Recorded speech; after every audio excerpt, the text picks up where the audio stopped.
We're waiting for our next guest, Cowen Gittens, to join us. So I'm going to take a short break and play some music in the meanwhile. I think here he is. Awesome. Cowen, good afternoon, Good afternoon. and welcome to CWS as it is. Can you give us a tighter shot? Like, is it possible? And yes, This is alright? yeah, that's good. That's good. Great. Um, yes. So, how are you doing? Good enough. It's a hot afternoon, though. Sorry? It's a hot afternoon. It's It's a hot hot. afternoon. All right, my brother. One for the road. So tell us a little bit about your business and tell us a little bit about who you are and your business. My name is Cowen Gittens. I am a freelance architect. It's a part-time job that I do. I draw and design house plans, affordable house plans for commercial and residential persons. Commercial and residential purposes, right? I Mhm. do them for at least 50% less than most common or popular architect firms, and I allow persons to choose their designs or to come with their plans, and I can do it for them. Mhm. How did you get started? I started this about 3 or 4 years ago, right? I started it was actually just something that I do that is a spin-off from my actual day job, right? So that was what was how it started. And how old are you now? I'm 24. You're 24. Wow. Yeah, So 3 or 4 years ago you started, and what were you doing? I mean, what type of job were you doing? I am an environmental health assistant, Mhm. or what persons know as public health inspectors. So how did you get involved with technical drawing? Well, during to become a public health inspector, you have to do a course, a training, and during that training, they will teach you how to do plan drawing because it's basic occupational health and safety would come into play, and you would have to assess building plans to see that buildings go up according to regulations and bylaws, mostly for fire purposes and other hazard that would come. So during that training, they would teach you how to read plans, how to draw plans, and how to assess them. Right. So from that, I was trained in that area, and I used that as a venture to start my other part-time So job. at what point you realize that you can do this? You're actually good at drawing, and good enough to start your own. What was the trigger? It first started when during my job, a person would come and they would ask if I know anyone that could draw a house plan for them, and I took it to task to try it out to see if I'm good at it, and it from then it stemmed off into being an enterprise per se Wow. because of the nature of my job. Person would come because I would have to assess a plan, right? And person would then know that if this guy is assessing this plan, if this guy is looking to see if this plan is correct and true, right, then most likely you would be able to draw the house plan, Do you design the remember house your plan. first? Do you remember your first job, or first project?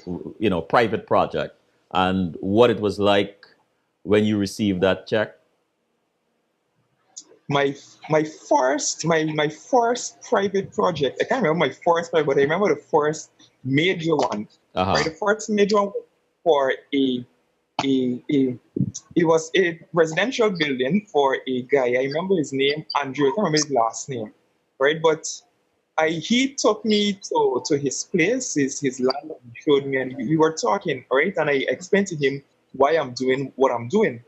I explained to him that this is just a part-time job so that I can get money for tuition, right? And he liked the idea, and he showed me around. He could tell me that it's great that young people can actually do something with their lives rather than just something that they like, right? So he was even offering to buy the software that I used to draw the plan, right? And he encouraged me a lot, and I think it was a good experience for me because I just thought it could be just something that I do probably once or twice a year. But he encouraged me at least I can do this as an actual career choice, right? But I didn't want to be a career choice. I still to keep my day job as well as to do something part time. Well, what did Right? that? What do you think that experience taught you about life? It well, there are several lessons that I can take from it, right? But he was even telling me that he has friends, right, that they come from nothing, right, and they just use a skill or something that they know that they're good at to actually start their own business, right? And for me, I think that if you know to do something, right, if you know if whether it's sewing or even repairing shoes or basic masonry, right? If you know to do something, if you're good at doing something, I believe that you can use that as a stepping stone to be in a position that you want to be, a position that is comfortable for you. So if a group of young men, um, your age and younger, came to you complaining that they can't find something to do, and they just want to give up because there's nothing to do, and so on. What would you? How would you advise them? I would advise them that there is something that you are good at, right? You may Mm-hmm. not be the best at everything. You can't be the best at everything, but there must be one thing that you are actually good at, one thing that you can use to get money, or because money is probably what most of them they want money, right? And it may sound a bit, a bit what's the word I'm looking for, a bit trivial to just say money, but most of them are they just want to get quick money. They don't want to work to attain or to achieve these things. But I believe that if you are good at something, anything, whatever it is that you are good at, you can use that as a stepping stone to be in any position that you want to be. You want to buy a car, you want to buy a house, because the options are wide, right? There are lots of things that you can do to be in a position that you want to, right? There are so many things. And I even know my older brother, right? He knows several things, and even myself, I know, and I've even been training myself to learn a lot about the things because this software that I use to draw, there is a course that you can take to learn it. But I actually learn it from just basic reading and so on. And there's several things that I can do if this doesn't work out. I know how to root and unlock phones. I know how to do that designs. I can do several other things, right? And I think that and also one other thing I'd like to mention here, I believe that if you can read, and you can achieve anything, or you can achieve most things, because there is the internet that you can learn how to do, how to fix the TV, how to fix the fridge, or there are lots of things that you can do if you know how to read. But it comes back to if you have a skill, right? You can use that skill to achieve anything that you would like to achieve. Um, Probably say in in the chat room, Gene asks, "What are 3 reasons anyone should choose your company?" the 3 main reasons to choose my company is one, I offer prices that are far less than most architecture firms. And most architecture firms will charge $20 per square foot for a floor, for a single floor plan. That means if it's 2 floors, you have to pay $40. Whereas I would charge $10 for a flat building, a flat building, and $15 for a two-story building. That's the entire thing, right? So I think I offered prices that are less because I could afford to offer it less. The second thing I would give clients up to four free copies of my plans, of my designs. That's free of charge, and it's always in color. You don't have to pay for that. And the third thing, which is most important, all of the plans and designs that I do are always within the building regulations and bylaws of Guyana, right? And if that's not good enough for you, I can give you another reason why you can choose me. If I do a design for you, you don't like the design, you will get a full reimbursement of your money if you don't like it, right? Or you can probably choose. And there's the other thing, right? I usually allow clients, right, to pay what they can afford, and in most cases, right? And I would usually ask for a down payment of 50% of the overall cost to cover most of the joint and so on, right? So those are four reasons why you should. One, I offer plans that are less. Two, I offer free printing.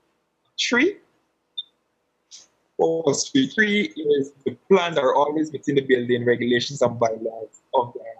All right, so you don't have to worry about it being rejected by your NDC or municipality or anything that. So they're always within the building regulations and bylaws of the. Um, and Ralph asks, how did you come up with your prices? I came up with prices. It was simple, right? I think that if you can offer services to people at a price that they can afford, I think you should do it rather than offering a price that is across the board, right? Because most of the architecture firms they have one price that's across the board, and if you can offer price that less than that, I think you should do it, right? And that's what my business is about. It's about helping people. Right? Because most persons that would come to me to do the plans and designs, they're not very affluent. And I can give you another a scenario of this. Because 2 weeks ago, right, I had a client, right, a woman, her house from Bladen Hall of the East Coast.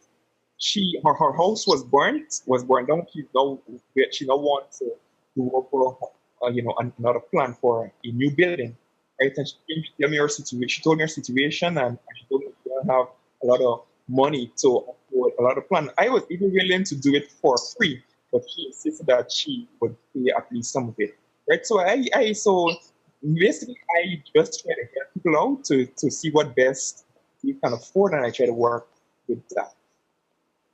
Hmm. The chat room. Okay, let me go again. Ralph asks, have you ever been robbed? Like someone not paying you, and how you dealt with that situation? I remember one instance, right, where I did a plan for a woman, right, and she wasn't.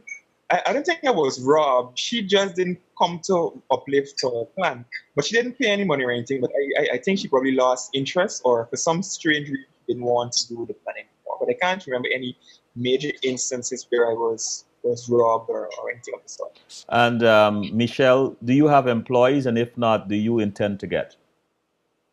So I don't have employees, right? But I'm thinking of probably in the next quarter or next half year, probably next year I should say, right? To probably expand the business into probably I can start a real estate and so that it can accompany the designs and the plan.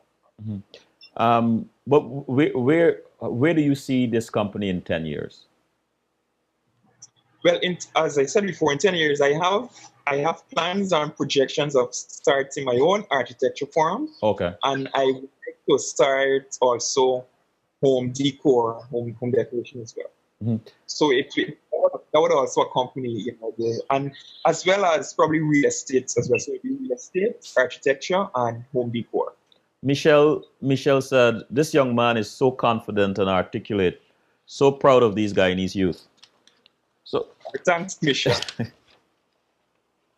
um, what were some of your main challenges when you first started?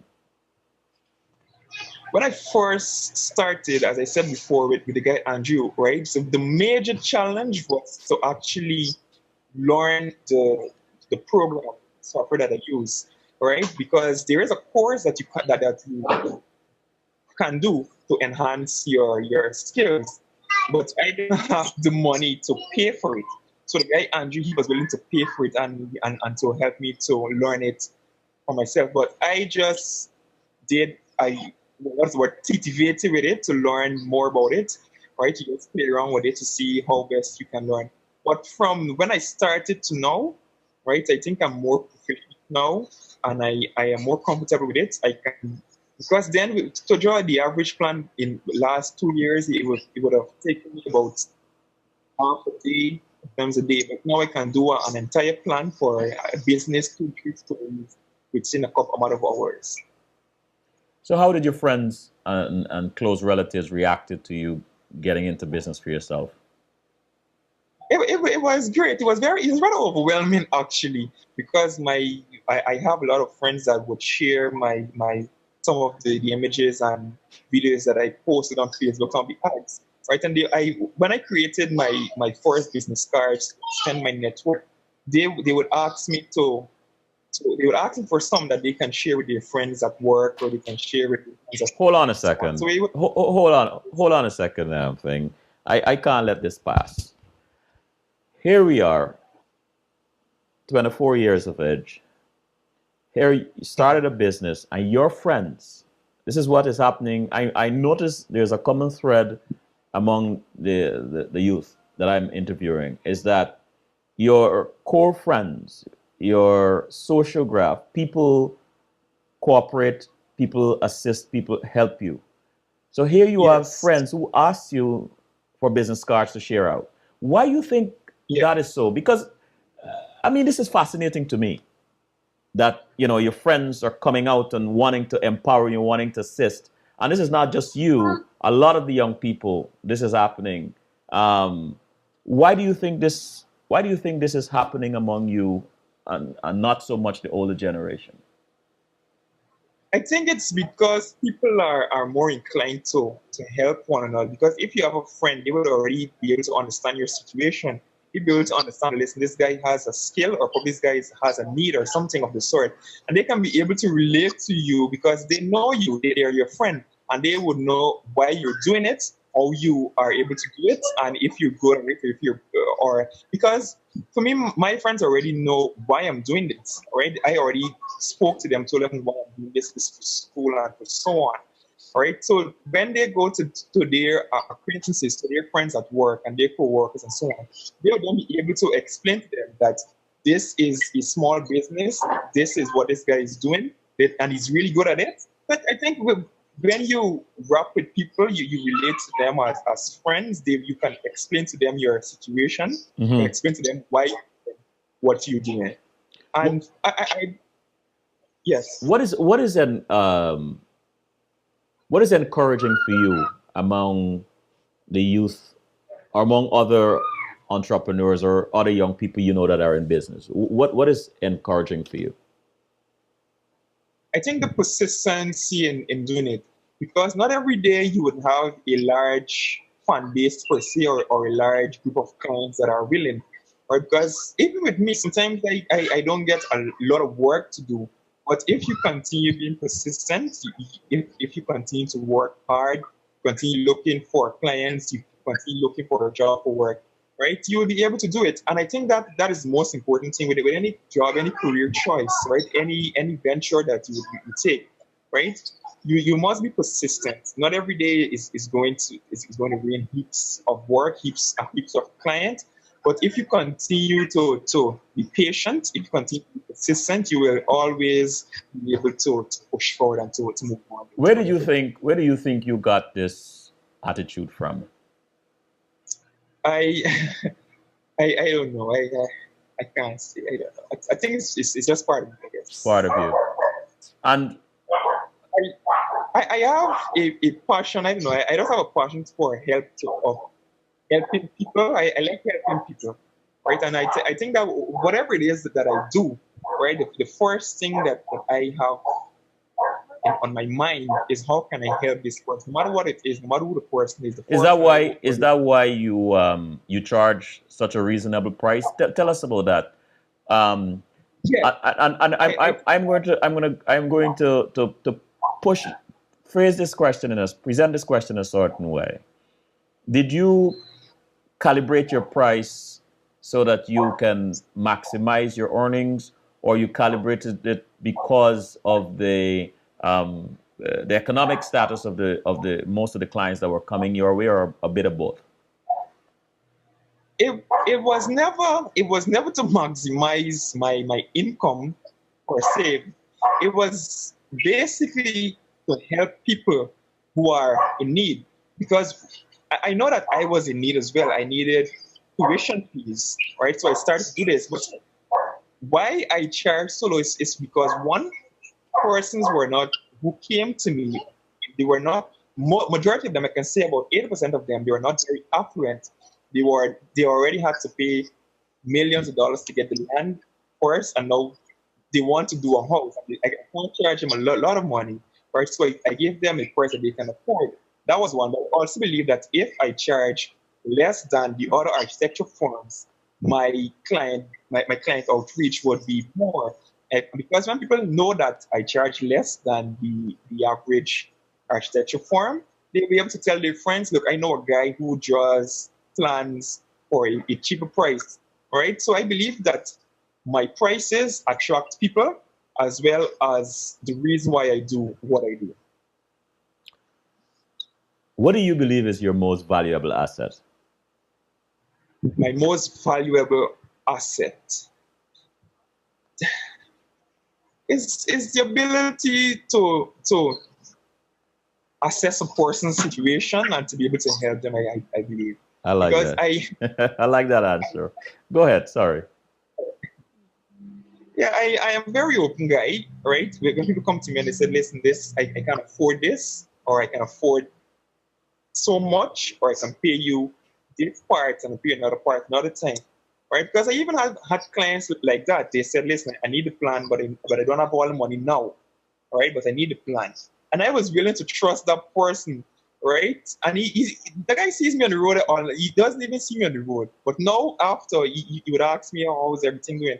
He paid one part of the money 1 week, and he didn't pay the other part a couple months after. I even forgot about it, right? But he was honest enough to come to me. And I think if I don't know, I may be a bit too open with people, but I think it's my openness that attracts people and the basic friendliness.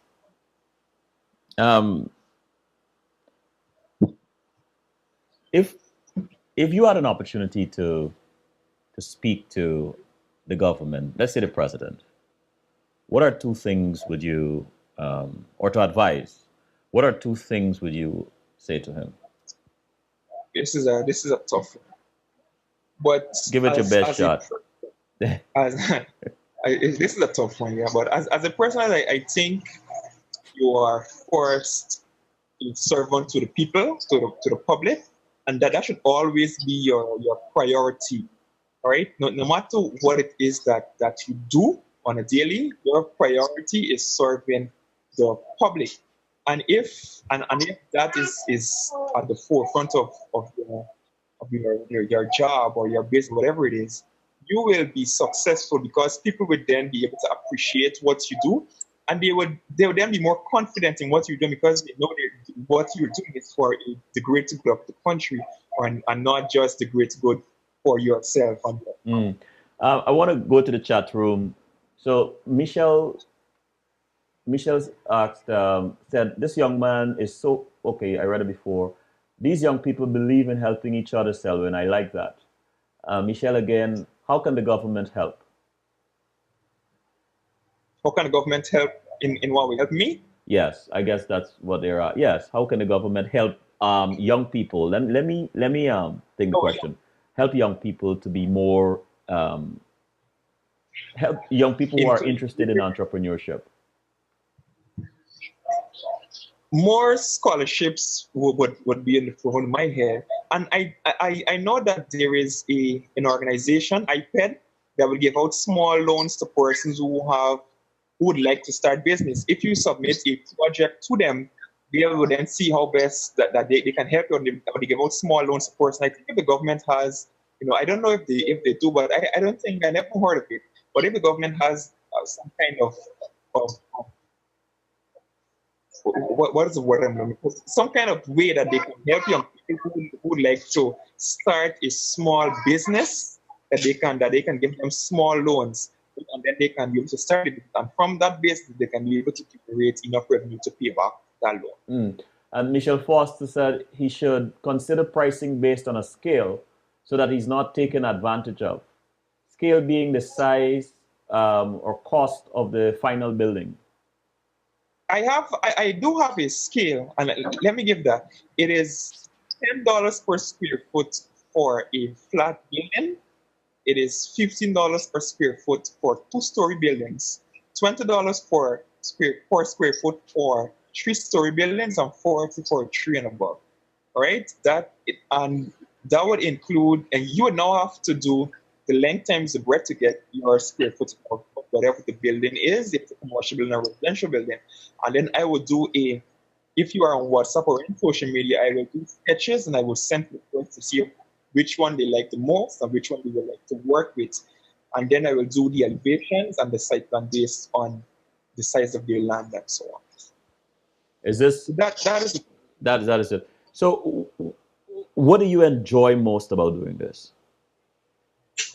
as I said before, I enjoy most that I have the ability to help people. That is what I enjoy most, helping people. Because I still believe in my heart that someday would come that I would need help from people. And the person that I would have helped some 10, 15 years ago, that somebody is out there. So you pay that it is forward. willing. So you're paying it forward. Yeah, Uh-huh. yeah. It's not really the monetary reward that I'm doing it. Right. Very important to me, but it's not the most important thing about my job. After being in business for a bit, three or 4 years, how are you convinced that you're cut out for this? I am convinced that I'm cut out for it because of the response that I've been getting from public. Right, people come to me, even if they meet me on public transportation, right, and they ask me, hey, aren't you the guy from Facebook? And I talk to them, and you can able to tell them what you were doing, and it's been overwhelming, right? People respond to certain things differently, and for me, people's response to my job, it's been very overwhelming. Mm-hmm. And it's encouraging on a lot. A lot of people come to me and they encourage me to continue doing what I'm doing because they think that it's a good idea. So, how do you balance the demands of your business with work, family, and friends, or leisure? Uh, Good question. I on Saturdays and Sundays, I would designate those days specifically for spending time with my family, my girlfriend, and her family as well. But during my work, after I come up from my job, because my job would encompass this same small business, right? So after work, I would then go to do just some joints for clients and so on. I sleep late at nights on most nights because I have to finish up a lot of work. And because my work starts at 8 and finishes at 4:30. So by the time I get home, sometime around 5:30, I can start working on jobs that I have for people. So it's hard to balance these things because you would have to then find time to spend with your friends if you have friends that are demanding time from you and you still have to find time for your family. But I don't work on Saturdays and Sundays. I designate those 2 days specifically for spending time with my family. If you could turn back the hands of time, what and go back to when you first started, what would you do differently? What I would do differently. I think I what I would do differently is probably what I'm doing now. I am doing now. I am now, as I said, I can do graphic designs. I do small ads to promote my business, or I promote video ads. I show how I do it and so on. I probably think if I have done that several years ago, I might have been able to probably have a small office somewhere to and be able to expand now. But now that I am doing more small ads to promote myself, now people are responding. Mhm. But if I had done that 2, 3 years ago, I might have been better off now. And last question, how can people find you? People can find me on Facebook. It's Cowen Gittens. You can find that, or you can go to the page, the official page of my small business, Affordable House Plans and Designs. Just /com/affordable house plans and designs. Or you can reach me on 610-4035.